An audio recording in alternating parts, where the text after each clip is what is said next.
surtout par rapport au thème de notre conférence, la question de la survie en oligarchie, qui appelle peut-être d'abord à définir en quelques mots ce qu'est une oligarchie et pourquoi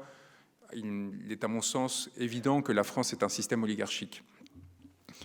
L'oligarchie, à mon sens, correspond à un système dans lequel un certain nombre de personnes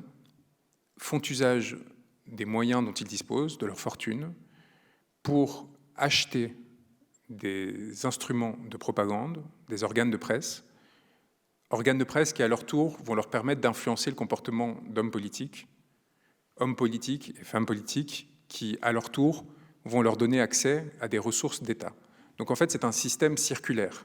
dans lequel vous devenez riche en achetant votre influence auprès des dirigeants qui eux-mêmes ont une autorité sur l'État, État qui va vous permettre d'accumuler des ressources et de devenir de plus en plus riche et de plus en plus puissant.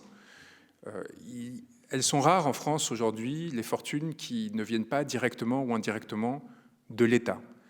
Il y a évidemment, par exemple, les oligarques qui sont liés aux télécoms, des gens comme Xavier Niel, comme Patrick Drahi, comme Martin Bouygues, dont la fortune a été faite en obtenant l'autorisation par l'État d'opérer dans un système oligopolistique, c'est-à-dire où le nombre d'acteurs économiques est très réduit, en l'occurrence les télécoms. Il y a 4 opérateurs téléphoniques en France, longtemps il n'y en a eu que 3, et longtemps auparavant il n'y en avait qu'un, qui était un acteur national, étatique, qui nous appartenait à tous. Et pour des raisons idéologiques et de corruption, on a décidé d'ouvrir